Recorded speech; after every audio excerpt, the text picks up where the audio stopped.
Hello, thanks for joining me. I'm super excited that you're on this journey to learn Tai Chi for Arthritis Part 2 with me. Yay! I hope I make it fun for you. So I've come up with what works for me as the best prescription for learning a new Tai Chi form. And this is what I use in my own practice with all the forms that I know, plus or minus some other stuff. And it works really good for my students who've used it as how to stay consistent in learning a form and to learn it fairly quickly, or at a speed that works for you, okay? Let's put it that way.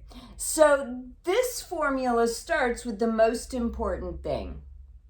Set a schedule to practice. If you don't already have a regular QiGong and Tai Chi daily self-care, I highly recommend daily self-care. And if you know other QiGong and Tai Chi routines, maybe it would be better to not learn a new one every single day, but to have your own practice every day at a particular time.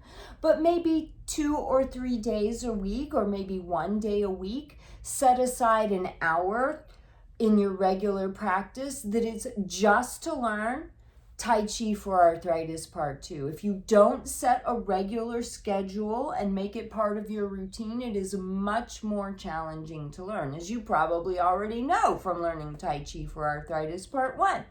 So first and foremost, set a practice schedule, put it in your calendar, put it in your phone, make reminders, whatever it takes for you so that no other appointment takes that time.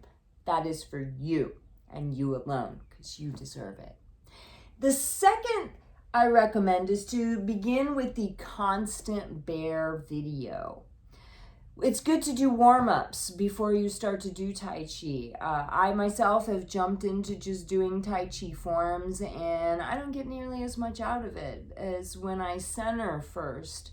So Constant Bear is a great video for centering and connecting with flow, alignment, all of the principles that we use.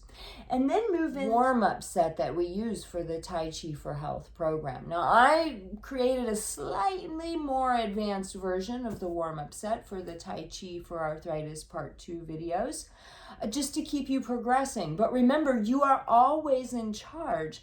And if it's not right for you to pick your foot up off the ground and kick, then don't pick your foot up off the ground and kick, right? I mean, you're the boss of your body, as you always are.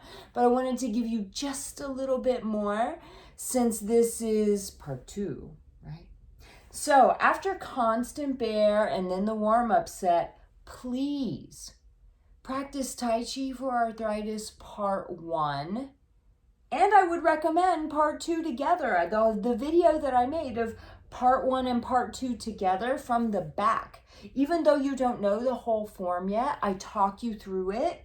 So you'll kind of get it. At first, it's a little awkward, just like anything new in Tai Chi. But then with some practice, it becomes more flowy. And this helps you to learn it faster. It's why I set up the videos the way I did. So I recommend Constant Bear, then the warm-up set, then Tai Chi for Arthritis 1 and 2, the whole thing from the back, and then go to your new lesson. So for the first class, that'll be lesson number 1, which is the introduction that takes you from Tai Chi for Arthritis Part 1 into Tai Chi for Arthritis Part 2. And in that is a couple of different moves. So it's good to get that transition sequence down. But say further on, you're on lesson 15, then maybe just after 1 and 2, skip to lesson number 15 video. And then once you've completed that, to close, I would recommend using the whole body massage video, which is very different from the Tai Chi for Health program and the Tai Chi for Health system, I know. This is my program for my students who follow me. And I recommend this video because it's really important that we are in touch with our bodies and that we thank them for what they do. If you don't like it, you don't have to do it. This is what I do in my live classes and what I do in my own practice. I always close with some kind of full body massage routine. Massage is one of the 4 tools of QiGong. And Tai Chi is a really complex version of QiGong. So this is highly appropriate for what we do. The whole body massage video, it follows the patterns of the meridians in the body to get the energy flowing in a strong direction, to get rid of any stagnation in qi flow, and to thank the body for the practice that it's given us.